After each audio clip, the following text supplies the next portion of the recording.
Bien, buenas noches. Estamos pues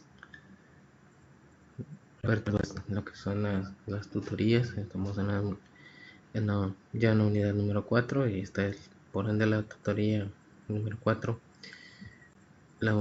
El tema que corresponde para este día pues es método de la educación matemática, y pues seguimos discutiendo un par de temáticas que son de mucha importancia para lo que es la práctica docente. Este día se realizó eh,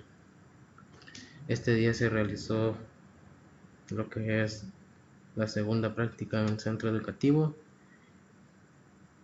y pues algunos pues me imagino que les ha de haber ido de la mejor manera, otros muy regular. Pues en nuestro caso no, no pudimos realizar eh, dicha visita, pues por motivos de fuerza mayor será reprogramada, ¿no? Y por lo tanto estamos discutiendo pues las experiencias que nos llevamos con respecto a esta práctica, ¿no? Pero mientras tanto discutimos un poco con lo que es el método en la educación matemática, y pues damos inicio a una pequeña descripción sobre esto.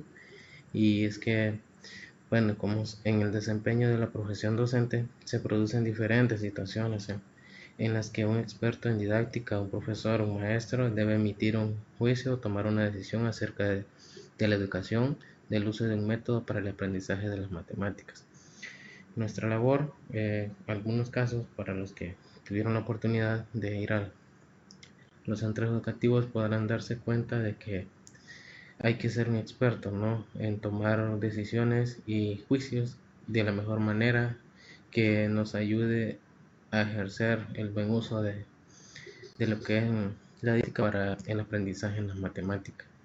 Entonces, para poder evaluar un método de enseñanza de las matemáticas, debemos contar con criterios de evaluación que nos permitan diseccionar el método y estudiar con detalle el mismo desde distintos puntos de vista.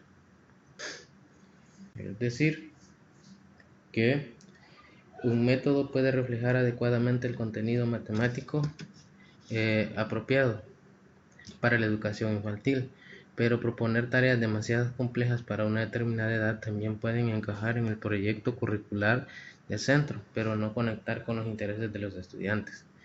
Bien, acá lo que nos menciona es que podemos tener un método de la mejor manera adecuado, los contenidos matemáticos apropiados para cierta educación a cierta edad, pero a lo mejor las tareas que se le dejan para esos niños, para esos estudiantes, son demasiado difíciles de, digamos que a su edad pues a lo mejor todavía no son capaces de ver ese tipo de problemas, no encajan, y pues por lo tanto los niños no logran conectar con ese interés, no logran aprender lo necesario para la matemática. Entonces, si lo vemos desde un punto de vista, desde otro punto de vista, muchas veces sucede que desde pequeños tratamos de darle la rigurosidad de las matemáticas cuando deberíamos de tratarlo de ser un poco más flexible, algo que se adecue, algo que ellos lo vean, que les sea llamativo y que puedan conectar o encajar con el contenido. De esa manera, pues,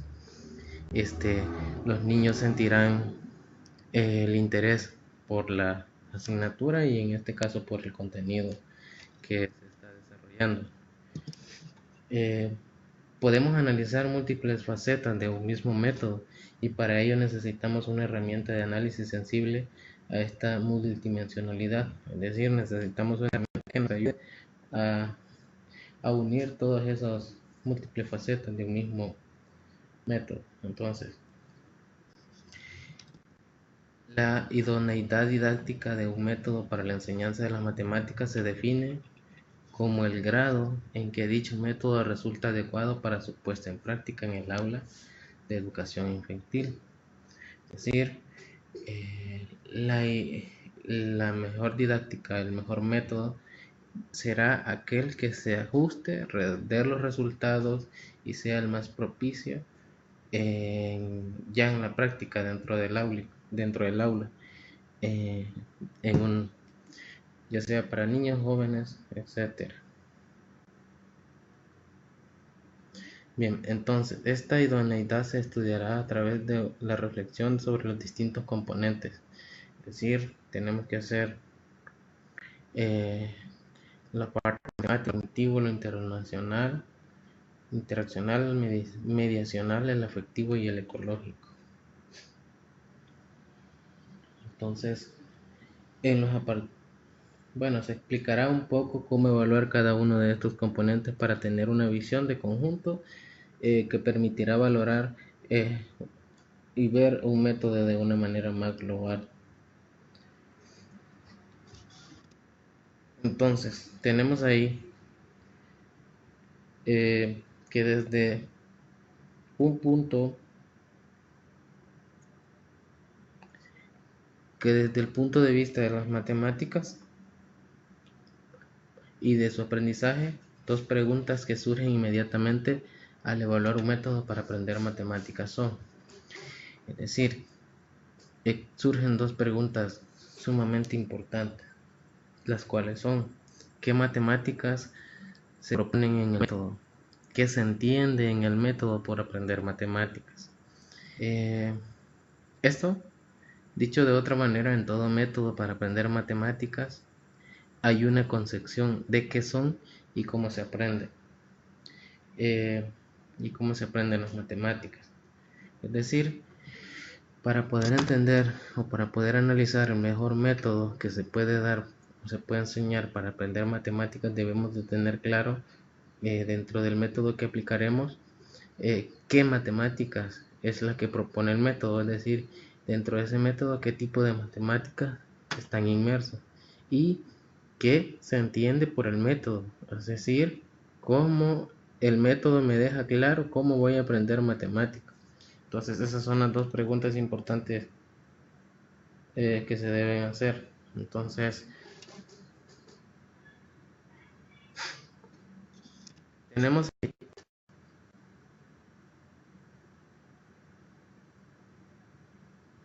que, por otra parte, al valorar la idoneidad matemática de un método, no solo nos interesa saber qué matemáticas se enseñan, sino cómo se enseñan. Barodi describe 4 enfoques distintos de la enseñanza de las matemáticas, cuya descripción puede ayudarnos a identificar el modelo implícito que asumen los autores de un método sobre la enseñanza de las matemáticas. Entonces tenemos lo que es el primer enfoque. El primer enfoque habla o dice que el enfoque de destreza se centra en la memorización de las destrezas básicas a través de la repetición. Este enfoque se basa en que el conocimiento matemático se asume a través de una colección de reglas, fórmulas y procedimientos. Las personas que aprenden matemáticas son considerados como recipientes vacíos e incapaces de comprender la mayor parte de los conocimientos matemáticos. El modo más eficiente de enseñar consistirá en la enseñanza directa de procedimientos, seguida de una gran cantidad de práctica. Entonces, básicamente este enfoque nos dice que está basado en la memorización, es decir, entre más memoriza, entre más llena esos recipientes vacíos, tendrá mayor capacidad de aprender, de comprender conceptos matemáticos. La enseñanza y la práctica suelen hacer poca referencia al contexto y suelen tener una alta carga simbólica abstracta. La mayoría de las actividades no tienen ningún sentido, no tienen ningún porqué. Para los estudiantes no es algo interesante, no supone una actividad genuinamente matemática, es decir, es algo más meramente memorístico y termina siendo no muy llamativo para los estudiantes. La ventaja es que los estudiantes pueden alcanzar una gran destreza en la ejecución de procedimientos muy rápidos y muy hábiles y cometen pocos errores, pero no tendrán la capacidad de analizar, ya que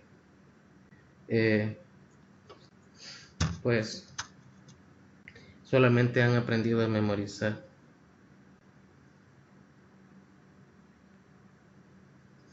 Entonces ese es el primer enfoque que tenemos.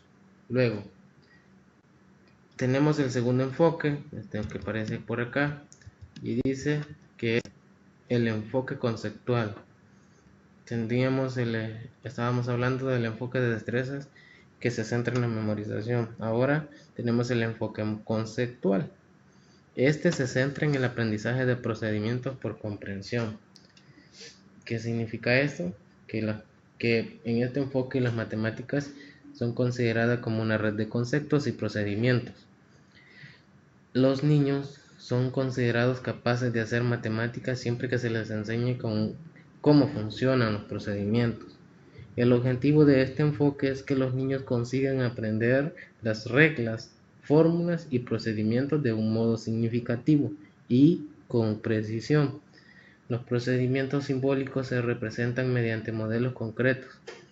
En este caso se utilizan dibujos, materiales que pueden ser manipulados de tal manera que se logre una mejor de lo que son los métodos, reglas y formas.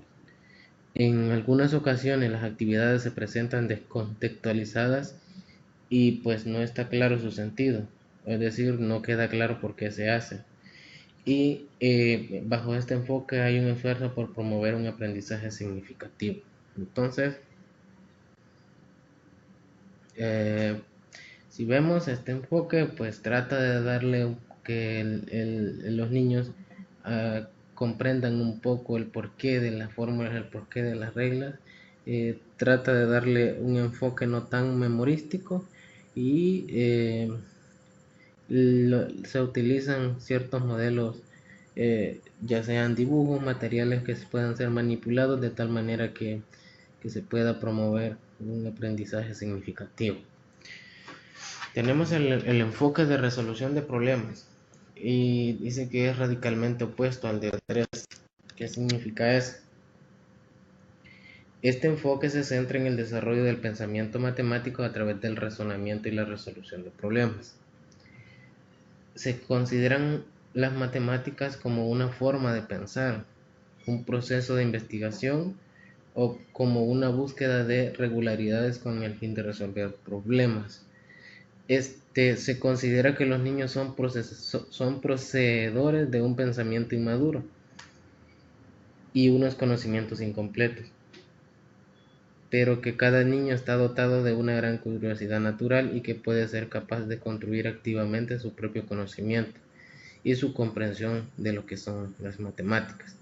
Es decir, este enfoque prácticamente dice que cada estudiante o cada niño, cada joven tiene la capacidad natural de ser curioso y lo que se trata de hacer es activar el natural y darle un enfoque de razonamiento y resolución de problemas eh, bajo una forma de pensar crítica y a través de un proceso de investigación. El objetivo principal de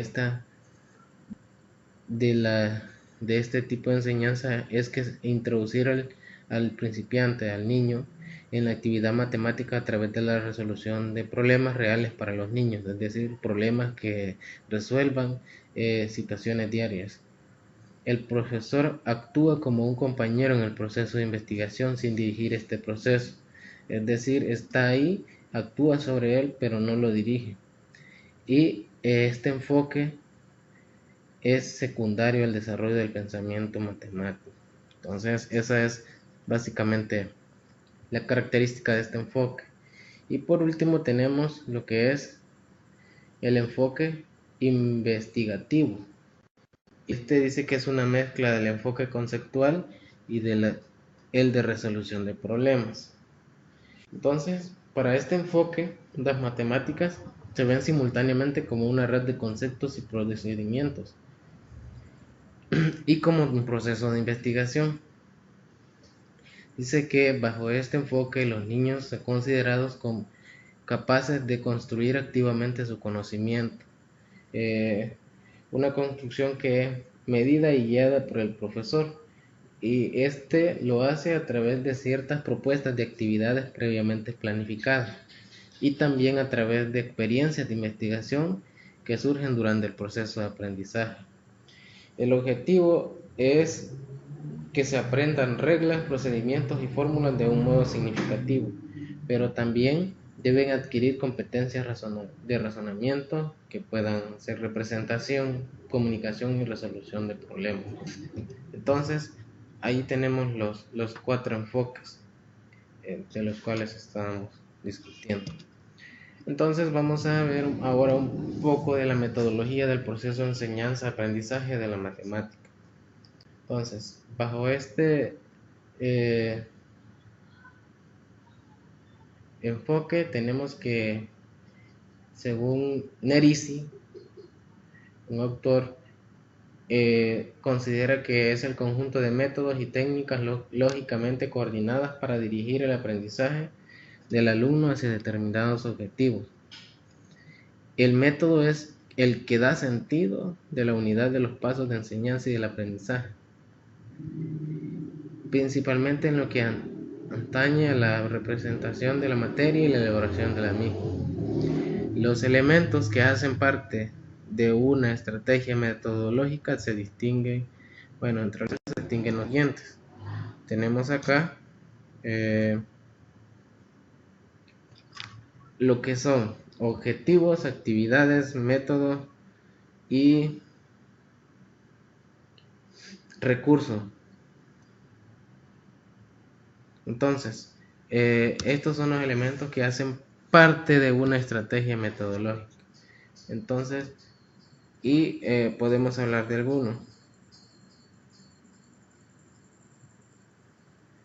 Entonces, dice que los objetivos, dentro de los objetivos dice que son las metas a corto o largo plazo que se piensa conseguir con la realización de las determinadas actividades.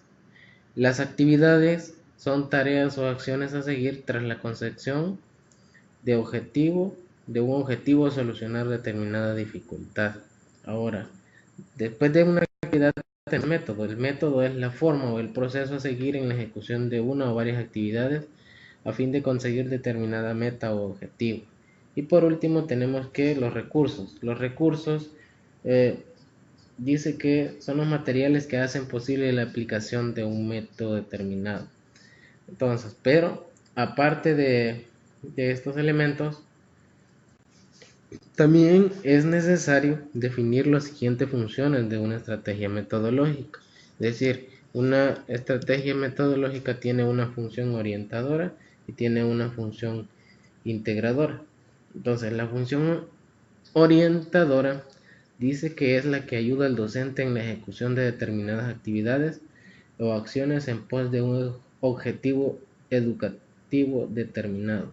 Es decir, le da las herramientas necesarias al docente para que pueda ejecutar determinadas actividades que van en pos de un objetivo.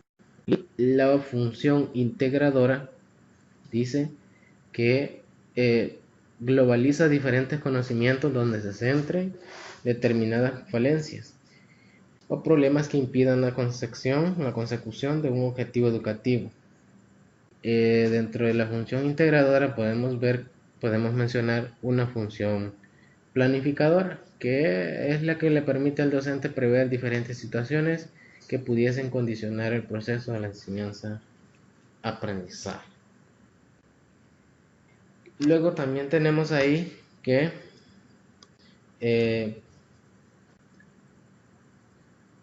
estrategia metodológica para el aprendizaje de las matemáticas está formada de la siguiente manera. Tenemos ahí que tiene un título, también un objetivo, un método, tiene sus actividades, sus recursos didácticos y lo que es la evaluación. Entonces, describiendo un poco, el título dice que este se plantea de acuerdo al tema a desarrollar según el problema de estudio. Luego tenemos lo que son los objetivos. Dice que este se realiza de acuerdo a los planes establecidos, ya que es una meta que como docente quiere lograr o alcanzar con los estudiantes mediante diferentes actividades planteadas en las estrategias metodológicas. Luego, el método dice que los métodos que se utilizarán o que se van a utilizarse en la estrategia metodológica para el aprendizaje de las matemáticas serán de acuerdo a su contenido o asignatura. Un ejemplo, es el método de resolución de problemas. Tenemos que las actividades, se realizará actividades como juegos lúdicos de acuerdo al tema que se va a estudiar, tareas dentro y fuera de clase, trabajos cooperativos. Los recursos didácticos pues son los materiales que se utilizarán, serán seleccionados por el docente con anticipación de acuerdo al tema a tratar durante el proceso de enseñanza y aprendizaje. Y tenemos lo que es la evaluación. De la evaluación dice que después de haber culminado el aprendizaje es necesario conocer si el aprendizaje ha sido significativo. Uno de los mecanismos de comprobación es la evaluación a través de sus instrumentos, es decir, aplicar los materiales de instrumentos de evaluación. Bien, entonces nos vamos a lo que son métodos didácticos. Tenemos el inductivo, lógico, histórico, entre otros. Bueno, las etapas históricas del método didáctico no siempre se ha tenido una clara idea del método, de este método.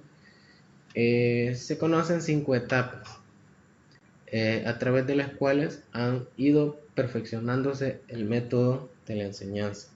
Entonces, en la primera etapa dice que tiene a la didáctica como punto central. El estudiante debe aprenderla hasta donde le sea posible. Y el maestro debe de dominar la materia. Las preocupaciones metódicas son superficiales, tal vez sea el punto de vista medieval. Es decir, bajo esta primera etapa, el docente, el docente debe dominar a la perfección la materia. Las preocupaciones metódicas, es decir, los métodos que va a realizar deben de ser algo superficial, no tiene que ser la mayor complicación para él.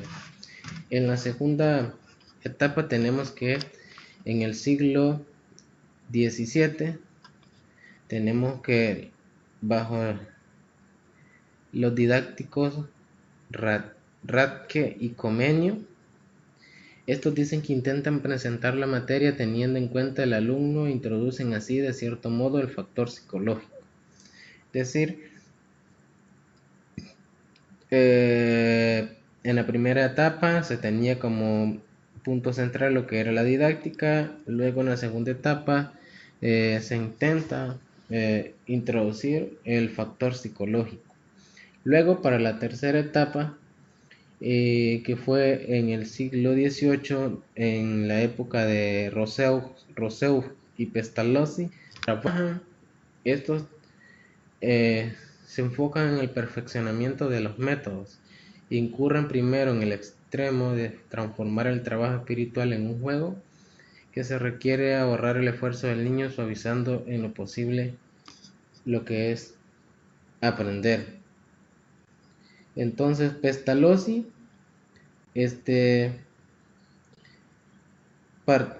dice que parte del movimiento didáctico más rico en consecuencias sobre la necesidad del esfuerzo para trabajar, pero tiene en cuenta el espíritu del niño constantemente. Quiso investigar los últimos elementos que contribuyen a la materia didáctica en una escuela primaria.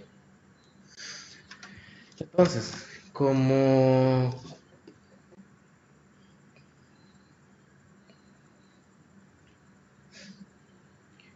cuarto, tenemos que Herbart trató de continuar el trabajo anterior. Escribió una serie completa y regular que debe satisfacer todos los puntos de vista y el medio eficiente para asegurar a toda su instrucción su debido efecto. Dice que esta está ordenada básicamente lo que trató de escribir es que debe de haber una conexión entre lo que se debe enseñar y lo que debe ser enseñado y la manera en que debe de enseñarse. Entonces trató de hacer una conexión simultánea y de una manera suave, que esos pasos vayan enfocados de una manera activa. Y por último tenemos que Schiller desarrolló las ideas de Herbart y llegó a la teoría de los grados formales. Este dice que vio un método determinado para aprender. A la época actual se relaciona directamente con Rousseau y Pestalozzi. Entonces, para ellos, todo aprender de la juventud debe ser autoactividad libre, producción, partiendo de uno mismo.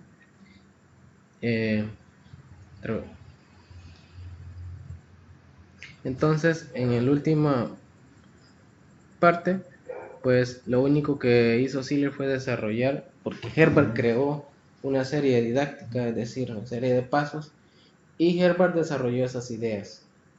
Y fue donde llegó a formar lo que son los grados formales. Entonces, bajo estas ideas, nos vamos a lo que es la diferencia entre método y técnica. Entonces, dice que el método es la dirección hacia el logro de un propósito, siguiendo el mejor camino más razonable, el que garantiza la consecución de la finalidad propuesta. Este implica el proceso de ordenamiento y una dirección del pensamiento y de la acción para lograr algo previamente determinado. Contiene la idea de la organización y sugiere la existencia de procedimientos para conseguir lo que sea. Entonces, el método en realidad es algo más amplio que una técnica. Este abarca o indica aspectos generales de acción, no es algo específico, mientras que la técnica está más adscrita a las formas de presentación inmediata de la materia. Este tiene un significado que se refiere a la manera de utilizar los recursos didácticos para la efectivización del aprendizaje del educando. Es decir, que el método es una manera generalizada de enseñar y la técnica es una manera específica, inmediata de formular o de indagar sobre aspectos generales. Entonces, la técnica dice que conviene al modo de actuar. Objetivamente, para alcanzar una meta, la técnica está más adscrita a la forma de presentación inmediata de la materia. Tiene un significado que se refiere a la manera de utilizar los recursos didácticos para la efectivización del aprendizaje del educando.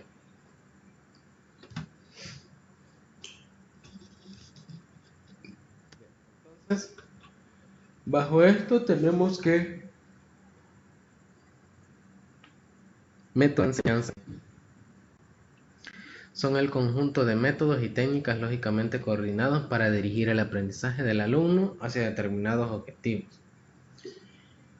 El método es quien da sentido de unidad a todos los pasos de la enseñanza y del aprendizaje, principalmente en lo que atañe a la presentación de la materia y a la elaboración de la misma.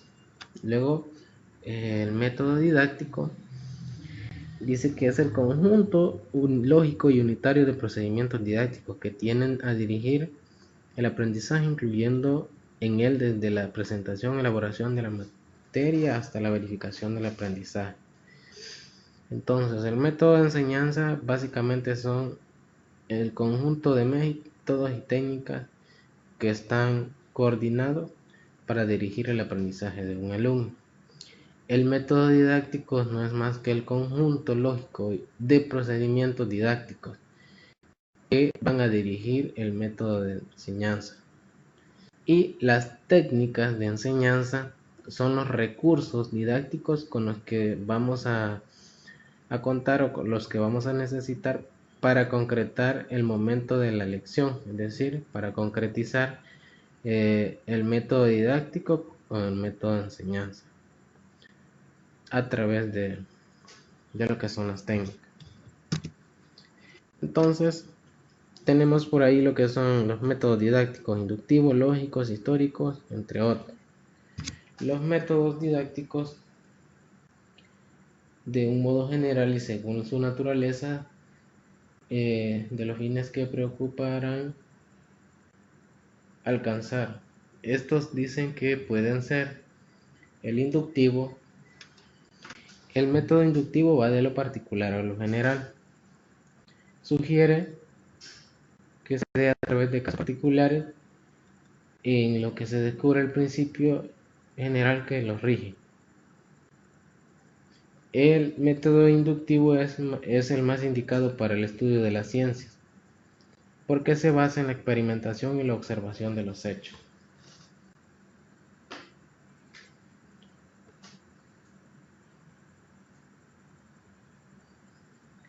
Su aceptación dice que estriba o se da en que esta, en lugar de partir de una conclusión final, ofrece a los estudiantes elementos que originan la generalización y se lo lleva a inducir. Este método es activo por excelencia, está orientado experimentalmente y convence al alumno de la constancia de los fenómenos y posibilita la generalización que lo lleva a la científica. El método analógico o comparativo,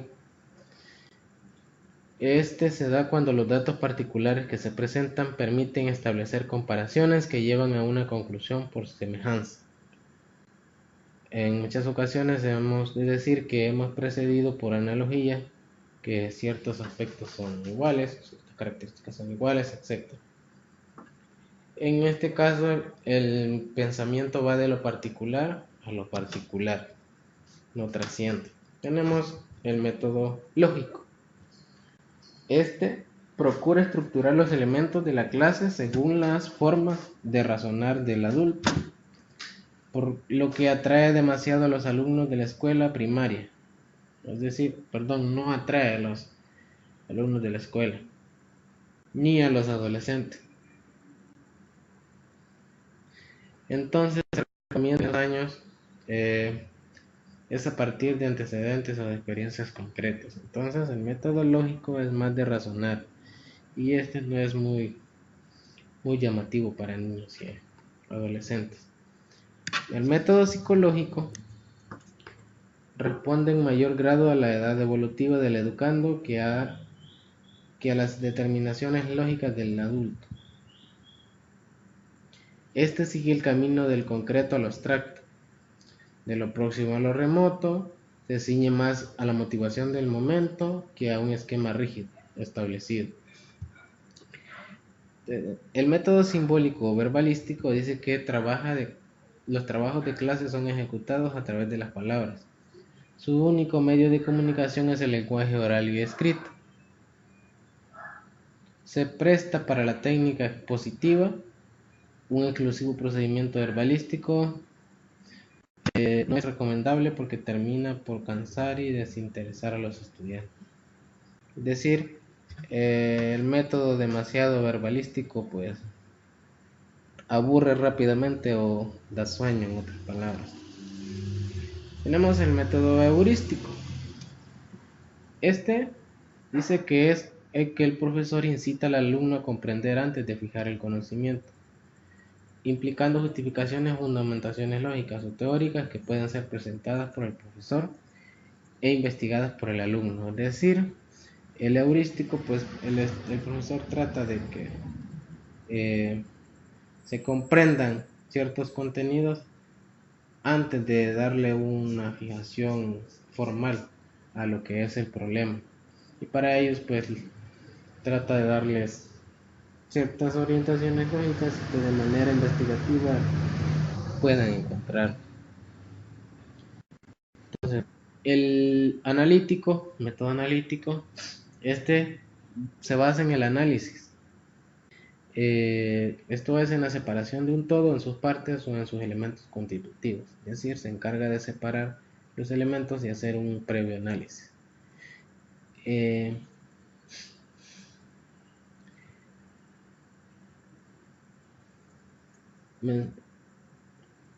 para este método, pues tiene la concepción de que para comprender un fenómeno es necesario conocerlo en sus partes que lo constituyen. Luego tenemos el método sintético. Este básicamente lo que implica es hacer una síntesis, eh, es, hacer una unión de sus elementos para formar un todo. Los fenómenos son estudiados a partir de cómo se representan, sino a partir de sus elementos consecutivos. Tenemos el método histórico. Este es el que está orientado en la importación al aula de episodios históricos o problemas del pasado, pero que los estudiantes discutan o resuelvan. El método recíproco encamina a los alumnos para que a su vez ellos enseñen lo aprendido. El inconveniente es la falta de experiencia y madurez en los mismos. Y el trabajo colectivo. Se apoya en la enseñanza en grupo de la reunión. Requiere de esfuerzos de los alumnos y la colaboración de ellos resulta el trabajo total. Bien, entonces ahí discutíamos lo que son los métodos. Terminamos hablando de lo que es un método de Singapur, aprender matemáticas sin memorizar. Bien, este es un método muy curioso. Este método dice que tiene el nombre porque fue creado en Singapur.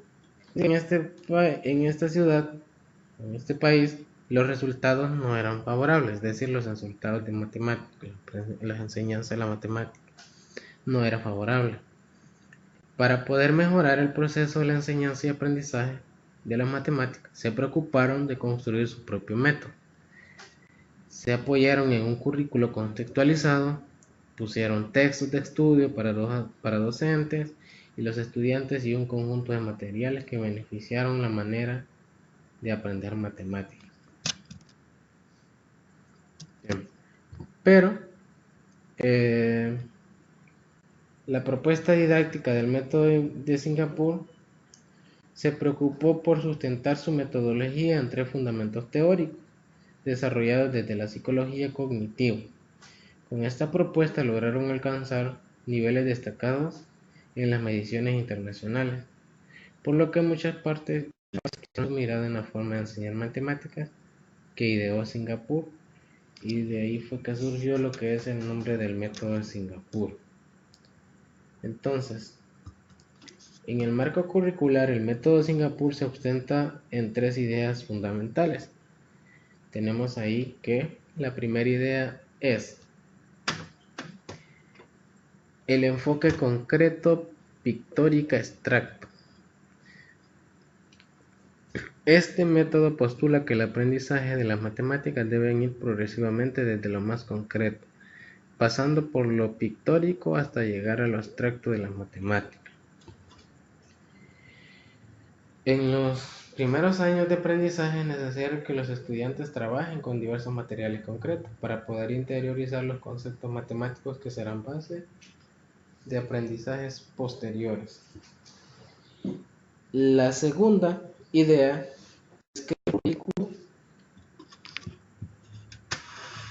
es el currículo en espiral. Dice que plantea que el proceso educativo debe haber varias oportunidades para aprender algo, pero sin repetición de la tarea matemática. Los contenidos se van presentando gradualmente para que el estudiante adquiera el concepto matemático cuando esté preparado cognitivamente para hacerlo. Y la tercera idea dice que presente en el marco curricular del método es la variación sistémica. Se trata de presentar al estudiante una variedad de formas para aprender un concepto matemático. No se trata de memorizar fórmulas para resolver un problema, sino más bien de que el estudiante sea quien elige la manera más adecuada de buscar la solución. Bien, ese es lo que es el método de Singapur. Y pues comparto lo que son las preguntas de tutoría. Preguntas de tutoría, siempre recordar que hay que responderlas porque pronto aparecerá ahí una carpeta donde hay que entregar. Y mencionar que hay que tratar de buscarle bien los errores ortográficos a los trabajos o las tareas. Bien, de mi parte, pues esto es todo. Gracias por la atención prestada y pues feliz fin de semana para todos.